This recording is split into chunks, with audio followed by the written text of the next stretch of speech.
그의 오실 길을 걷게 하라라는 제목으로 하나님의 은혜 나누겠습니다. 제가 며칠 전에 인터넷에서 뉴스를 하나 봤습니다. 좀 고발성 뉴스였는데요. 경기도에 어떤 한 도시가 있습니다. 근데 이름을 얘기하기 좀 혹시 그 도시 관계자들 계실까봐 어려워서 그냥 경기도 지구시라고 얘기하겠습니다. 지구시라고 하면 어떤 동네인지 대강 아시겠죠? 어떤 분이 그 경기도 지구시에 융자를 받아서 큰 땅을 샀습니다. 땅을 살 때 등기부 등본에 농지 답이라고 돼 있었습니다. 그러니까 농사 짓는 용도로 그 땅을 산 거죠.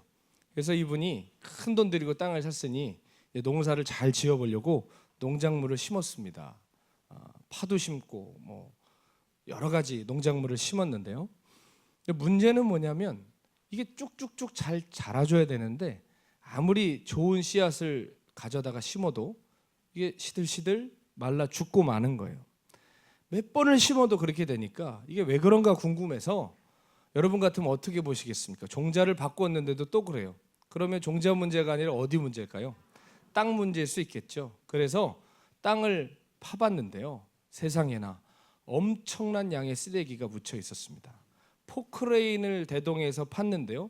4m, 5m를 파내려가도 쓰레기 계속 나오는 거예요. 구덩이를 파는 곳마다 시커먼 썩은 물들이 막 고이기 시작합니다. 완전히 죽은 땅이었어요. 왜 이런가 알아보니까 경기도 그 지구시가 29년 전에 그 땅을 임대를 했어요. 임대를 해서 1년 동안 쓰레기 매립장으로 사용을 한 겁니다. 그러고 나서 임대 기간이 딱 끝나니까 그 쓰레기 더미 위에 흙을 50cm만 살짝 덮어놓고 다시 농업 용지로 바꿔놓고 되판 거예요. 그러니까 여러분 이런 일이 벌어지고 만 것이죠. 전부 그 지역을 욕하고 싶은 그런 의도에서 한 것은 아니고요. 여러분 농작물이 자라지 않는 데는 이유가 있는 것입니다. 겉으로 볼 때는 옥토 같지만 농사 잘 될 것 같은 땅이지만 한꺼풀만 딱 벗겨보면 그 안에 뭐가 가득한 거죠? 쓰레기와 시궁창이 가득한 겁니다. 사랑하는 여러분, 영적인 원리를 설명드리기 위해서 이 예화를 드렸습니다. 우리 영도 똑같아요. 우리는 우리 내면에 병들어 있는 이 심령의 상태 위에 어찌 보면 이 세월의 흙만 살짝 덮어놓고 그 위에 말씀의 씨앗을 심는 경우가 많이 있습니다. 그러다 보니까 어떻게 될까요? 그렇게 은혜 받고 그렇게 뜨거운데 정작 우리의 삶에는 아무런 열매가 맺히지 않는 것이죠. 여러분 혹시 우리의 삶에 그런 심령의 시궁창과 쓰레기들을 두시고 그냥 살고 계시진 않습니까? 만약 예수님께서 이 땅에 오셔서 그 초림의 사역을 만약에 하신다면 예수님이 하셨던 설교 중에 제일 유명한 설교 중에 하나가 뭐죠? 씨 뿌리는 자의 비유 기억하시죠? 길가에 뿌려진 것과 가시밭에 뿌려진 것, 돌밭에 뿌려진 것, 옥토에 뿌려진 비유를 하셨는데요. 그냥 재미난 상상을 해봤습니다. 주님 만약에 이 땅에 다시 오셔서 사역하신다면 씨 뿌리는 자의 비유에 밭 하나가 추가됐겠다. 2000년 전에 그런 밭이 없었겠지만 아마 쓰레기 밭에 대해서 얘기하지 않으셨을까. 어떤 건 바위에 떨어지고 어떤 건 가시떨기에 떨어져서 이렇게 열매를 못 맺었다. 그리고 하나는 옥토인 줄 알고 뿌렸는데 자라지를 않더라. 알고 보니까 파봤더니 밑에가 쓰레기장이었더라. 아마 이런 예화를 하지 않으셨을까. 제가 너무 무리한 해석을 했나요? 그런 생각을 그냥 해봤습니다. 여러분, 오늘 우리의 심령이요, 겉으로 볼 때는 옥토 같아 보이지만 조금만 파들어가면 쓰레기가 가득해 있지 않은가. 오늘 말씀을 통해서 우리가 함께 돌아보기를 소원합니다. 오늘 우리가 읽은 이 본문은요, 예수님보다 한 걸음 앞서 오셔서 회개의 세례를 외쳤던 세례 요한의 사역에 대해서 우리에게 말씀하고 있습니다. 여러분 오늘 본문 읽으셨지만 세례 요한의 사명이 무엇이었습니까? 우리 3절을 보면요, 요한이 요단강 묵은 각처에 와서 죄사함을 받게 하는 회개의 세례를 전파하니 그랬습니다. 요한의 사명이 무엇이었죠? 죄사함을 받게 하는 회개의 세례를 전하는 것이었습니다. 여러분 왜 회개가 필요하죠? 왜 죄사함이 필요하죠? 우리 지난 3부 예배 때 제가 복음이란 무엇인가라는 제목으로 은혜 나눴었는데요. 그때 우리의 회개의 근본적인 제목이 있다고 얘기했습니다. 단순히 나 음란했어요, 나 남을 때렸어요, 미워했어요, 훔쳤어요, 이런 죄의 열매 따는 수준의 회개가 아니라 우리의 회개의 근본적인 제목은 무엇이 되어야 되느냐? 하나님 없이 살았던 삶이 회개의 근본이라고 나눴습니다. 하나님 없이 살았던 거, 내 마음에 하나님 두기를 싫어하는 거, 내 뜻대로 살기 원하는 것이 모든 죄의 근본이고 모든 회개의 근본이 되어야 된다는 것입니다. 여러분, 예수님은 이 땅에 달려오시지 않았습니다. 우리 뒤에 프랭카드에도 써 있지만 예수님 무엇으로 오셨습니까? 왕으로 오셨습니다. 그런데 우리 왕으로 오신 예수님을 우리는 때로는 그냥 국빈 대접만 합니다. 극진히 예우하지만 남의 왕입니다. 내 왕이 아니에요. 나의 왕이 아니에요. 아무 통치권도 주님께 드리지 않는 겁니다. 주님이 우리의 마음에 오셔서 우리를 다스리시기를 원하시는데 우리의 삶의 구석구석 곳곳 우리의 모든 세포 하나까지도 주님의 통치가 여러분 임하기를 원하시죠? 원한다고 하시지만 실제로 우리의 삶의 깊은 것, 이건 좀 안 만지셨으면 좋겠는데, 이건 거론을 좀 안 하셨으면 좋겠는데, 그런 부분에 있어서는 우리가 달가워하지 않는다는 것입니다. 한국에서는 그런 일이 별로 없지만 외국에 말씀을 전하러 가다 보면 호텔이나 이런 바깥에 있는 숙소를 주지 않으시고 대부분 그 교회의 성도들 중에 좀 큰 집을 갖고 계신 분의 방 한 켠을 강사실로 내주시는 경우가 계십니다. 그래서 참 과분하게도 그런 데서 이제 거하잖아요. 얼마 전에도 미국에 가서 참 좋은 집에서 우리 성도님 집에서 이렇게 며칠 동안 머물면서 집회를 했는데 그런 집에 가면 항상 주인 성도님이 뭐라고 하시죠? 목사님 어떻게 생각하세요? 내 집이라 생각하세요. 내 집이라 생각하시고 마음껏 편안히 하세요. 저 신경 쓰지 마세요. 그래요. 그럼 제가 겉으로 아유 집사님 아이고 알겠습니다. 너무너무 감사합니다. 이러는데요. 제가 만약에 짓궂게 내 집처럼 계세요. 편안히 하세요 할 때 정말 그럴까요? 이렇게 제가 얘기하면 어떻게 될까요? 진짜 제가 제 집처럼 하면 어떻게 될까요? 제가 제 집에서 하는 대로, 물론 제가 집에서 비행을 저지르지 않습니다, 여러분. 그냥 나한테는 편한데 다른 사람한테는 불편할 수 있잖아요. 제가 앉고 싶은 자세대로, 제가 하고 싶은 대로 집에서는 제가 할 거 아닙니까? 제가 정말 그 집에서 안방 벌컥벌컥 열고 다니고 화장실 벌컥벌컥 열고, 집에서 안 그럽니다, 국민 여러분. 네, 어쨌든 그렇게 한다고 하면 그 집주인 정말 좋아할까요? 그럼 제가 막 신경질 내면 제가 내 마음대로 하라며요, 내 집이라고 생각하라며요, 이렇게 말하면 말도 되지 않죠. 상당히 불쾌할 것입니다. 근데 여러분 우리가 주님께 이래요. 나 주님 거라고 얘기하고 오셔서 다스려 달라고 얘기하는데 진짜 주님이 우리의 깊은 곳에 들어오셔서 다스리시려고 하면 내 말을 진짜로 믿었냐고, 진짜 그런 줄 알았냐고 우리가 불쾌해하고 주님과 다투는 우리의 삶의 태도들이 있지 않습니까? 여러분 우리가 아무리 주님을 극진히 모셔도 손님으로 모시면 그건 그냥 VIP예요. 내 모든 것을 내어드릴 때야만 주님의 왕권이 우리의 삶에 임하게 되는 것입니다. 여러분 저는 무슨 관념을 얘기하는 게 아닙니다. 주님의 통치가 우리의 삶에 임할 때 정말 거듭남의 능력이 나타나는 거예요. 변화가 생기고 죄가 끊어지고 하늘의 영광을 경험하며 사는 것이에요. 그것은 어느 만큼만 되는 것이냐? 우리가 주님께 내어드린 만큼만 되는 거예요. 우리 주님은 인격적이신 왕이십니다. 칼 들고 대포 들고 와서 우리의 마음은 때려 부시고 들어오시는 주님이 아니라 요한계시록에 뭐라고 말씀하셨죠? 볼지어다 내가 문 밖에 서서 두드린다. 문은 누가 열어요? 내가 여는 거예요. 주님 우리에게 수없는 은혜를 주시고 사인을 주시고 우리의 마음의 문을 두드려요. 내 상처의 방을 두드리시고 내 치유가 필요한 방의 문을 두드리시고 내 죄의 방의 문을 두드리시고 내 은밀한 방의 문을 두드리실 때 열어드린 곳만 주님이 들어가서 통치하신단 말이에요. 그러면 반대로 무슨 말입니까? 내가 내어드리지 않은 영역은 여전히 마귀가 왕 노릇하는 거예요. 내가 주님께 드리지 않는 영역은 여전히 내가 주인 노릇하는 거예요. 그 영역에 있어서 주님은 여전히 손님이신 거예요. 오늘 세례 요한은 구약의 이사야 선지자의 예언을 인용하면서 이렇게 외치죠. 4절 5절 함께 읽어보겠습니다. 시작. 선지자 이사야의 책에 쓴 바 광야에 그의 오실 길을 곧게 하라. 모든 골짜기가 메워지고 모든 산과 작은 산이 낮아지고 굽은 것이 곧아지고 험한 길이 평탄하여 질 것이요 모든 육체가 하나님의 구원하심을 보리라 함과 같으니라. 아멘. 어떻게 하래요? 주님이 이제 곧 오시는데 그분의 길을 준비하랍니다. 그의 오실 길을 곧게 하래요. 곧게. 모든 골짜기가 메워지고 모든 산과 작은 산이 낮아지고 굽은 것이 곧아지고 험한 길이 평탄해질 것이랍니다. 쉽게 말해 이게 무슨 얘기냐? 주님이 오시는데 그분이 속히 오실 수 있도록 고속도로를 내라는 거예요. 구약에 보면 대로를 준비하라고 그랬어요. 여러분, 왜 고속도로가 나야 되죠? 지금이야 우리가 고속도로를 아무렇지도 않게 쓰고 있지만 과거 고대 시대 때는 도로의 확충이 곧 안정적 통치의 기반이었습니다. 로마가 지중해 세계를 점령하고 제일 먼저 한 일이 뭐죠?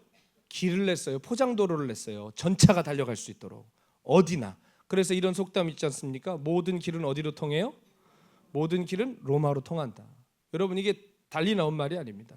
일본이 우리나라 점령해서 지배할 때도 제일 먼저 한 일이 뭡니까? 철도 놨습니다. 철도. 이게 그냥 물류만 수송하는 것이 아니라 비상시에는 군대를 파견하는 거예요. 진압하기 위해서 그렇게 하는 것입니다. 길이라는 건 그냥 편리가 아니라 통치를 의미하는 거예요. 통치권의 확장을 의미한단 말이에요. 여러분, 주님의 통치가 우리의 속에 속히 말하면 어떻게 해야 됩니까? 길이 나야 되는 거예요. 오솔길이 아니라 대로가 나야 되는 겁니다. 그런데 우리 속에는 너무 많은 높은 산과 골짜기가 많아요. 여러분, 지방에 부산까지 혹은 저기 전라도 광주까지 차 타고 운전해 가보시면 평야만 달리던가요? 산을 뚫어냈어요. 강을 건너요. 그냥 놓아진 대로가 아니에요. 정말 오늘 성경 말씀처럼 산을 깎고 골짜기를 메꿔서 만든 도로란 말이에요. 그 역사가 우리의 심령에 일어나야 된다는 것입니다. 우리 속에는 너무 높은 산과 골짜기가 많아요. 깎아야 하고 메워야 하는 장애물들이 너무 많아서 주님의 통치가 우리의 삶에 곳곳에 임하지 못한다 이 말입니다. 그렇다면 우리의 삶에 버티고 서 있는 골짜기와 산들, 굽어진 길들은 무엇입니까? 아까 말씀드린 것처럼 속에서 썩어가는 병든 심령입니다. 습관된 죄들, 열등감, 교만, 피해의식, 상처, 비판하는 마음, 이기주의, 저항의식, 완고함, 수많은 것들이 지금 우리 안에 포진되어 있습니다. 이것이 결국 우리로 하여금 하나님께 온전히 위탁되지 못하게 하는 거예요. 그럼 우리는 세상의 유혹에 취약해지게 되어 있습니다. 돈을 사랑하고 육신의 정욕, 안목의 정욕, 이생의 자랑에 끌려가게 되어 있어요. 이러한 우리 안에 있는 심령의 산과 골짜기들이 우리가 주님의 온전한 다스림을 받는데 오늘도 장애가 되고 있다는 것입니다. 여러분, 그분의 통치가 우리 삶의 구석구석 미치도록 오늘 주님께 우리의 모든 것을 내어드리는 저와 여러분 되기를 원합니다. 많은 사람들이 복음을 들어요. 드디어 들었대요. 내가 원하던 게 이거였대요. 내가 주님을 다시 만났대요. 그런데 정작 그 사람의 삶의 영역에 가면 주님 만난 모습이 나타나질 않는 거예요. 조금만 기분 상하면 참지를 못하고 안 해도 될 말을 굳이 뱉어내고 떠난다, 상처받았다, 사람들 위협하고, 여러분, 만나는 사람마다 깨지고 모든 영역에 묶이는 삶을 왜 원하는 걸 들었다면서, 왜 드디어 찾았다면서, 드디어 내가 오랜 세월 찾아 여기 왔다고 하면서 왜 그 삶을 여기 와서도 삽니까? 여러분, 잘 생각해 보십시오. 우리가 주님 오심을 기다린다, 날마다 고백하죠. 우리가 마지막 폐회 찬양 부를 때도 주님 오심을 기다리며 이렇게 하지 않습니까? 여러분, 가만히 생각해 보면 이거 엄청 살벌한 고백이에요. 자, 여러분, 지금 주님이 오세요. 지금 오시면 좋으세요? 진짜 지금 오셔도 돼요? 한번 생각해 보세요. 네라고 하는 사람은 둘 중에 하나입니다. 진짜 확신이 있든지 자기가 자기를 잘 모르든지 둘 중에 하나예요. 주님이 오신다는 고백은 쉬운 얘기가 아니에요. 초림의 예수님은 우리를 구원하러 오셨죠. 다시 오시는 주님은 심판하러 오세요. 초림의 주님은 죄인을 부르러 오셨지만 다시 오시는 주님은 의인을 부르러 오세요. 초림의 주님은 어린 양으로 오셨지만 다시 오실 주님은 유다의 사자로 오세요. 여러분, 초림과 재림은 달라요. 그런데 우리가 그냥 주님 오심을 기다린다? 이거 그냥 즐겁게 부를 일만은 아니라는 거예요. 다시 오실 주님 기다리는 것도 중요하지만 그것보다 먼저 확인해야 될 게 뭐냐? 그 주님이 내 안에 먼저 오셨냐 이거예요. 아무리 영광 중에 다시 오셔도 내 안에 주님 여전히 계시지 않고 주님의 통치 가운데 있지 않으면 주님의 다시 오심은 우리에게 재앙이에요, 재앙. 그러므로 주님이 오시되 가장 먼저 분명하게 오셔야 되는 것은 우리의 심령인 줄로 믿습니다. 그러기 위해서는 여러분 먼저 우리 가면 무도회를 끝내야 됩니다. 우리 안에 살짝 덮어놓은 아주 경건해 보이고 그럴듯해 보이지만 우리 안에 숨겨져 있는 썩은 물들과 악취나는 쓰레기 같은 우리의 심령을 주님께 있는 그대로 내어드려야 됩니다. 내가 얼마나 더러운 사람인지 볼 수 있어야 됩니다. 내가 얼마나 추한 사람인지를 볼 수 있어야 돼요. 그래야 바른 회개가 일어나는 거예요. 죄를 져서 죄인이 아니라 죄인이라 죄를 짓는 것을 깨달아야 돼요. 그래야 십자가도 바르게 보이는 것입니다. 세례 요한이 주님 오실 길을 예비하라고 얘기하면서 이스라엘 백성들에게 요청했던 것이 무엇입니까? 회개하라고 했습니다. 다시 말해 우리 안에 주님을 대적하고 주님의 통치를 막는 굽어지고 뒤틀어진 심령을 새롭게 하는 게 뭐라고요? 회개라는 것이에요. 뭐 새로운 거 듣기 원하셨어요? 뭐 새로운 얘기 원하셨어요? 여러분, 주님 우리에게 분명하고 가장 완전한 것을 주셨는데 그것은 바로 십자가와 그에 반응하는 회개의 축복인 줄로 믿습니다. 여러분 잘 들으셔야 됩니다. 우리로 하여금 예전에 그게 언제가 됐던지 처음 구원받고 하나님께 돌아온 그런 기회와 그런 시간이 있으셨죠. 그때 주님께 여러분 회개를 통해 주님께 돌아오신 줄로 믿습니다. 회개 없이 누가 주님께 혹시 돌아오셨나요? 그분들 회개 반드시 하고 넘어가셔야 됩니다. 회개 없이 교회는 올 수 있지만 회개 없이 그리스도께 갈 수는 없습니다. 회개 없이 기독교인이 될 수는 있지만 회개 없이 하나님의 백성 될 수 없습니다. 반드시 회개해야 됩니다. 우리의 죄를 청산하고 하나님께 돌이켜야 합니다. 그래야 정말 하늘의 백성이 되는 것입니다. 저는 우리 필그림 선교교회 아무리 등록 성도들이 많아져도 여러분 말뿐이 교적에만 올라갈 뿐 생명책에 기록되지 못한 성도들 아무도 없기를 바랍니다. 여러분 회개를 통과하신 줄로 압니다. 그러나 과거에 있었던 그 극적인 회개들, 어디 가서 간증해도 될 만한 그런 회개들의 역사가 우리의 삶에 분명히 있었을 텐데요. 여러분 그때 성령의 초자연적 역사 가운데 우리의 죄가 보이고 내가 얼마나 죄인인지 깨달아지셨죠. 그래서 하나님께 돌아오셨죠. 그런데 그게 끝일까요? 절대로 그게 끝이어서는 안 돼요. 이렇게 끝나면 구원파랑 똑같은 거예요. 여러분 구원파라는 이단 아시죠? 세월호와도 연관돼 있었던 그 구원파 아시죠? 네. 여러분 이 구원파가 어떻게 가르쳐요? 이제 회개했으니 끝난 거라는 거예요. 한번 회개했으니 더는 구원을 위해 회개할 필요가 없다는 거예요. 더는 죄에 완전히 의인이 됐으니 죄에 대해서 더는 거론 안 해도 된다는 거예요.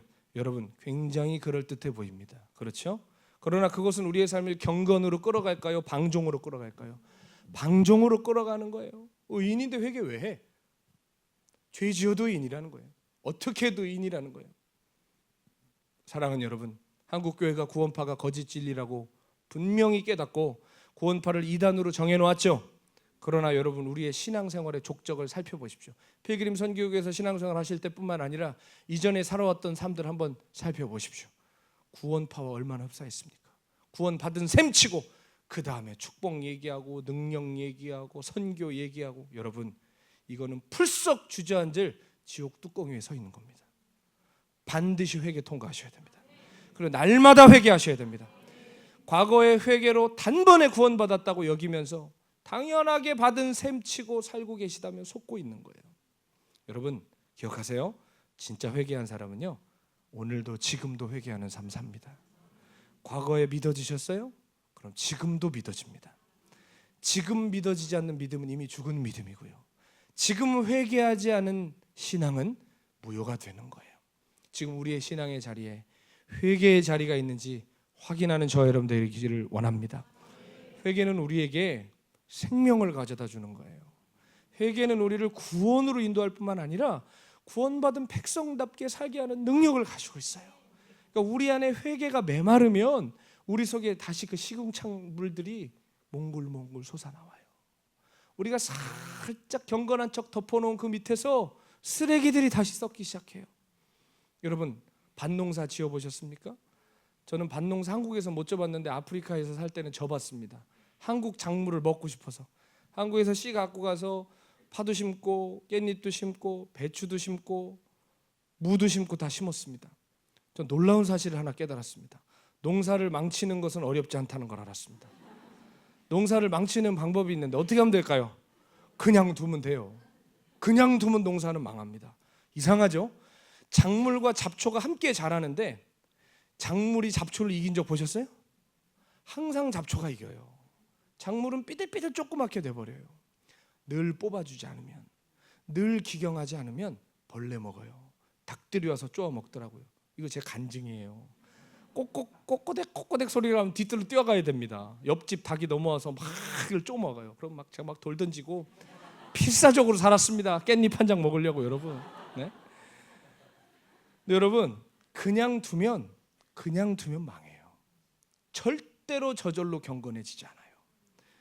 회개로 날마다 우리의 심령 기경하지 않으면요, 깜짝 놀랄 만한 일이 우리 심령에 벌어지기 시작합니다. 내가 어떻게 여기까지 왔을까 하는 그 자리에 주저앉아 있게 돼요. 아무리 그 위에 얇게 열심과 충성의 흙더미를 덮어도 그 위에 아무것도 나지 않아요. 속에는 계속해서 더러운 것들이 썩어가고 우리의 삶은 자꾸만 원치 않는 곳으로 끌려갈 수밖에 없습니다. 주님이 우리 안에 처음 들어오시는 회개는 단번에 이루어지는 것이지만 우리의 삶의 영역이 주님의 통치 가운데 들어가게 하는 회개는 날마다 해야 하는 것입니다. 자꾸 아프리카 얘기해서 죄송합니다. 제가 써먹을 게 그거밖에 없어서. 제가 아프리카에서 우물을 팠어요. 사막에서 우물을 한 2달 반 정도 팠는데 이게 진짜 고생 많이 해서 팠거든요. 이게 저절로 파지면 얼마나 좋겠습니까만 2달 반 동안 사막에서 지키고 틀어 앉아가지고 거기서 정말 밥 지어 먹으면서 우물 팠습니다. 우물 물이 처음에 팡 터졌는데 저는 그냥 제가 어릴 때부터 책에서도 봤고 상상하기는 깨끗한 물이 팍 생명수가 솟아날 줄 알았어요. 그런데 이게 웬일입니까? 더러운 구정물들이 막 나오는 거예요. 어디 진짜 뭐 정화조 깬 것처럼 뭐 그냥 빨간 물들이 막 그냥 나오는 거예요. 그래서 제가 우물 파는 사람 보고 왜 그러냐, 이거 왜 이런 거냐 그랬더니 기다리래요. 나중에 깨끗한 물이 나온대요. 그럼 나중에 깨끗한 물이 나오는 거면 언제까지 틀어놔야 되느냐? 제 말이 무색하게 하더라고요. 깨끗한 물이 나올 때까지 트는 거래요. 깨끗한 물이 나올 때까지 트는데 이게 이런 이유가 땅에 있는 이제 물층을 땅 터트리잖아요. 터트린다고 터지지 않아요. 우리가 전력을 이용해서 태양열이든 모터를 돌리든 해서 물을 끌어올려야 됩니다. 왜냐하면 우물을 160m를 팠으니 이게 어떻게 저절로 올라와요.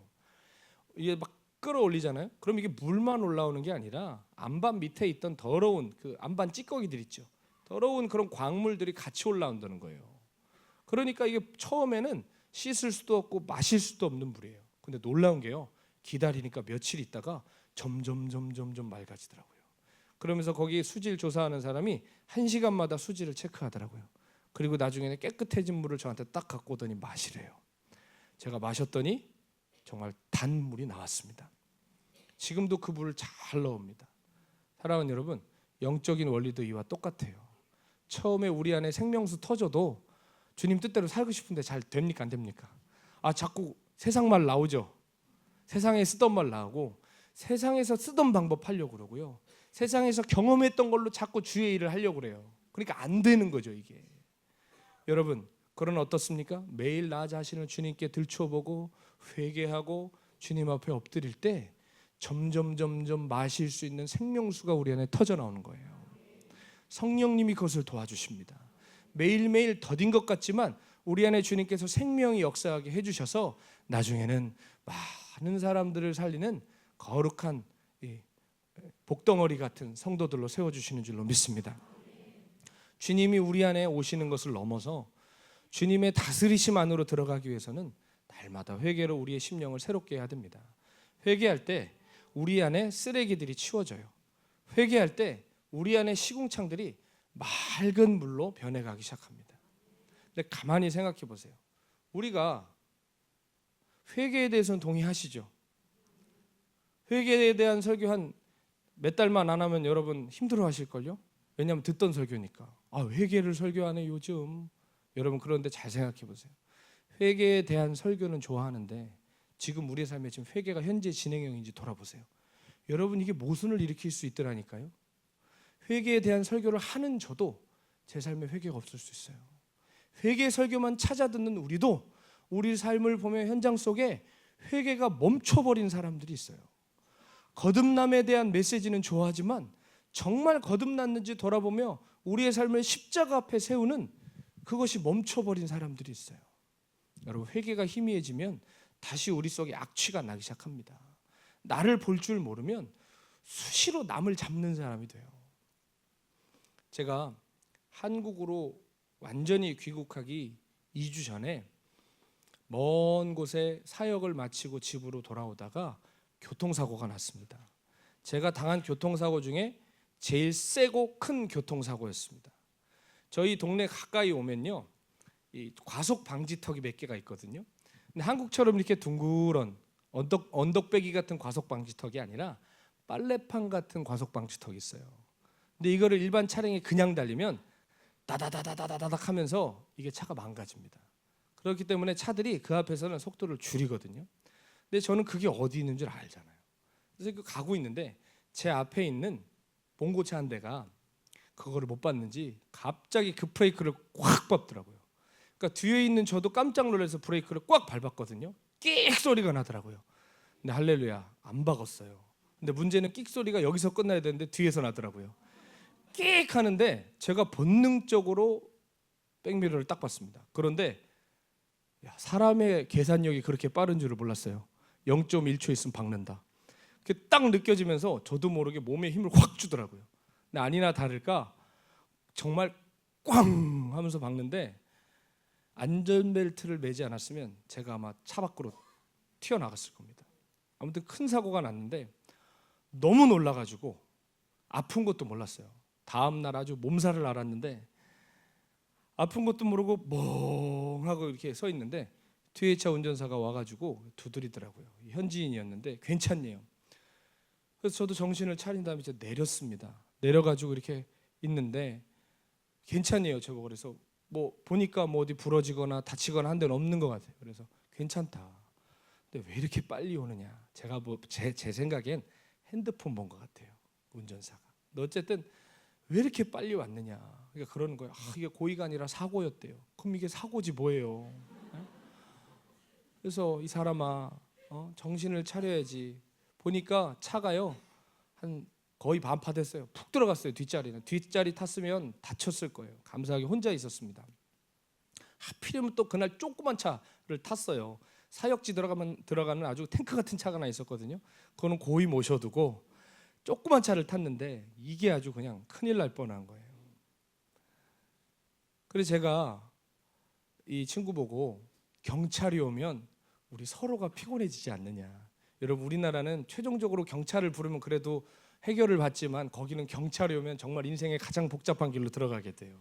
그래가지고 경찰 오기 전에 나랑 빨리 시내로 들어가서 딴 데 가서 얘기하자 그랬습니다. 그래서 차를 보니까 뒷바퀴가 이제 범퍼랑 이렇게 찌그러져서 다 가지고 안 움직여요. 그래서 뭐를 갖고 와서 이렇게 막 피니까 간신히 바퀴가 돌아갈 만큼만 돼 있더라고요. 그래서 천천히 해서 시내로 이제 들어갔습니다. 시내로 가서 한적한 곳에 갔더니 제 차는 말할 것도 없고 이 사람 차도 많이 찌그러진 거예요.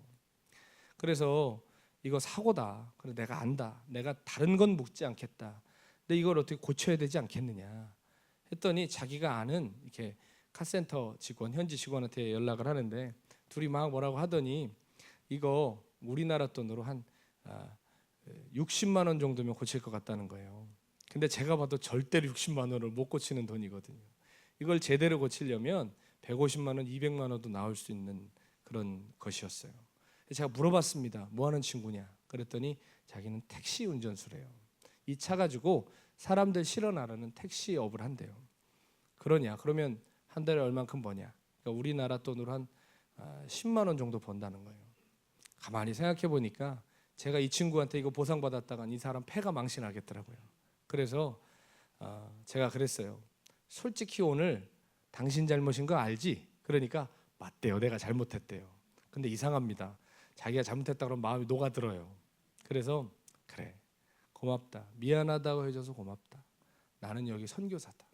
선교사라서 여기서 지금 몇 개월 전에 와서 지금 선교센터를 지으려고 준비하고 있는데 내가 이야기하는 거 한마디만 들어라. 그리고 이거 얘기하는 것을 당신이 들어준다면 내가 이것에 대한 어떠한 책임도 묻지 않겠다. 그러니까 뭐니에요? 얘기해 보래요. 그래서 우리가 이제 곧 선교센터도 세워지고 여기 교회도 세워지고 할 텐데 예수 믿냐 물어봤더니 자기 가톨릭이래요. 그래서 가톨릭 말고 우리 교회로 와라. 우리 교회로 오고 나는 여기 떠나는 사람이다.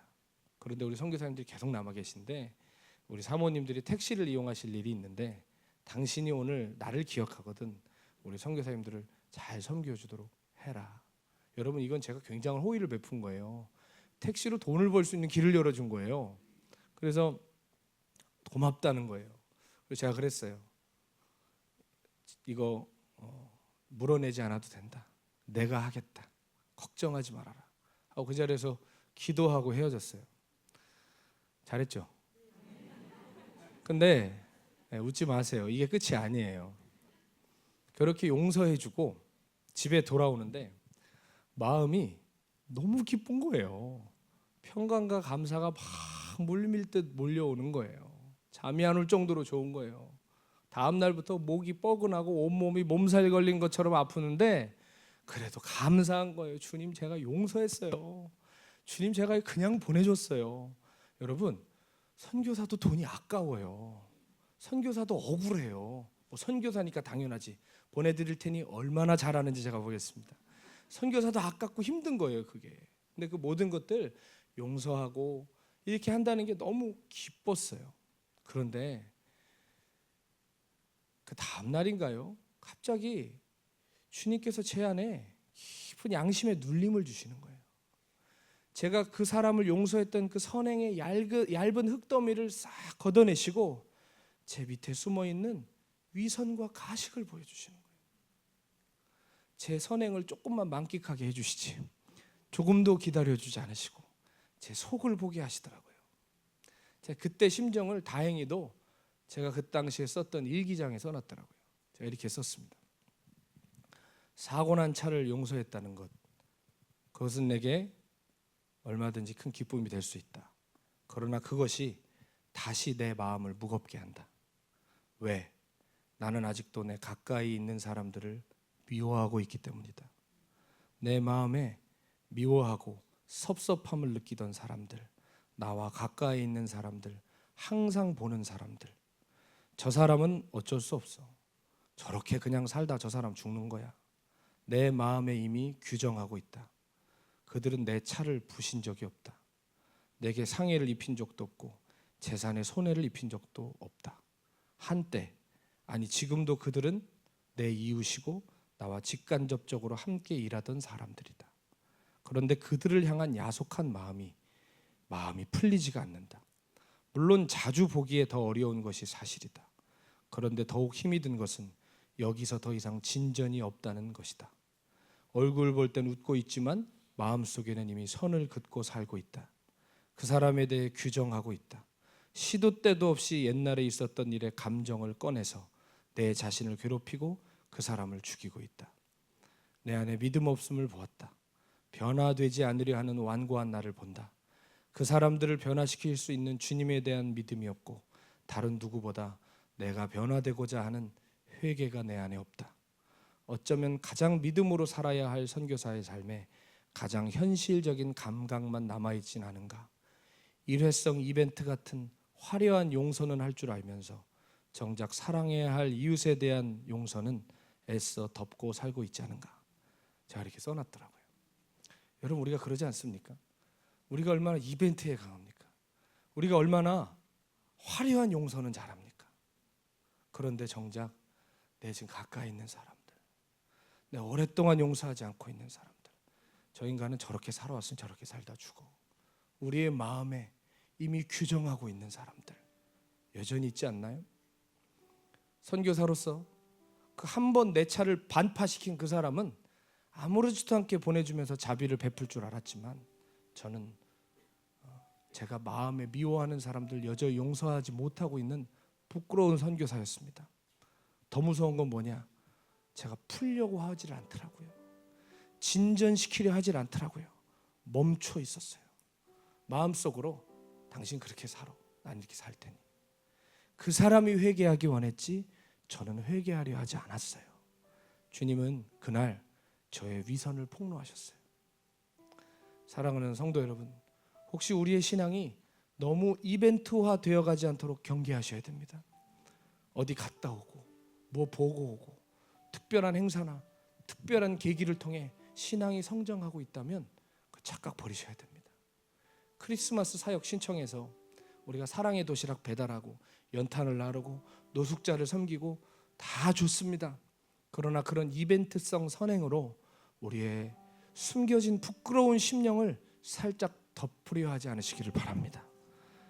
아프리카에 살다 보니까 날림 공사가 너무 많아요. 특별히 길을 포장을 했는데 얇게 한 거예요. 다 떼어먹어가지고. 그런 도로는 어떻게 될까요? 비 한 번 오면 다 파이고 다 쓸려갑니다. 여러분, 우리의 썩어가는 내면 위에 살짝 덮어놓은 그거 누가 내 인격 조금만 건드리면 금방 파여요. 누가 내 성질 조금만 자극하면 한순간에 쓸려가요. 사랑하는 여러분, 오늘 우리의 가련한 가면 무도회가 끝나야 됩니다. 그래야 정말 십자가의 은혜가 우리의 내면 깊숙한 곳에 임하는 것입니다. 여러분, 저는 그렇게 이벤트성 선행으로 스스로 만족하고 기뻐하던 저를 폭로하신 주님을 찬양합니다. 제가 그런 걸로 취해서 살다가 하나님 저를 모르신다고 어찌 하겠습니까? 주님은 우리 안에 산이 무엇인지 잘 아세요. 골짜기가 뭔지를 잘 아세요. 그래서 시시때때로 여러 사건들을 경험하게 하시고 당하게 하세요. 그래서 우리를 드러내십니다. 우리 안에 숨겨져 있는 것을 폭로하십니다. 그때 우리가 회개해야 되는데 애써 부인하려 한다거나 남 탓을 한다거나 혹은 열심과 선행들로 그것을 살짝 덮고 지나가려 할 때가 있죠. 그러나 속에서 계속 그렇게 썩어가는 거 그냥 두면 우리의 심령과 삶은 아무 열매도 맺지 못하고 끝나고 말 것입니다. 사랑하는 성도 여러분, 회개를 말하는 교회에 다닌다고 안전하다고 생각하시면 안 됩니다. 내 안에 지금 그 회개가 현재 진행형으로 일어나고 있는가 돌아보셔야 돼요. 자기를 부인하는 설교를 듣는다고 안심하지 마시고 내 삶에 오늘도 십자가 지고 있는지 돌아보셔야 돼요. 사랑하는 성도 여러분, 우리 대강절, 대림절 마지막 주일 보내고 있습니다. 한 주만 지나면 성탄절입니다. 주님 이 땅에 왕으로 오셨는데 이스라엘의 왕이 아니라 나의 왕으로 오셨습니다. 기쁘다 구주 오셨네 부르기 전에 이렇게 물어야 합니다. 주님 정말 나의 왕이신가? 내가 주님 정말 기뻐하는가? 내 삶의 구석구석까지 내 말 한마디까지 주님이 통치해 주시기를 원하시는가? 그것을 돌아봐야 되겠습니다. 우리 주님 진실로 속히 오겠다고 하셨는데 우리 지금 다시 오실 주님 기다리고 있죠. 다시 오실 주님을 기다리는 길은 선교하고 구제하는 길, 그것도 맞는 것 같지만 가장 먼저 우리 안에서 일어나야 되는 역사는 주 예수님이 우리 심령의 참 주인이 되시는 것입니다. 선교 완성되어서 주님 오셔도 정작 내 안에 그분 안 계시면 주님 오시는 거 재앙이에요. 내가 주님 안다고 바득바득 소리질러도 내가 너희를 도무지 알지 못한다. 여러분, 그렇게 비극이야기로 우리의 신앙이 끝나지 않았으면 좋겠습니다. 사랑하는 성도 여러분, 2000년 전 세례 요한의 외침이 지금도 우리 귓전에 쟁쟁합니다. 회개하라, 돌이키라, 마음을 새롭게 하라. 오늘 우리의 가련한 가면 무도회 하던 그 가면을 벗고 살짝 덮어놓았던 흙을 제하고 우리 있는 모습 그대로 주님 앞에 나아갈 때 성령님의 새롭게 하시는 십자가의 권능이 우리의 심령에 임하게 될 줄로 믿습니다.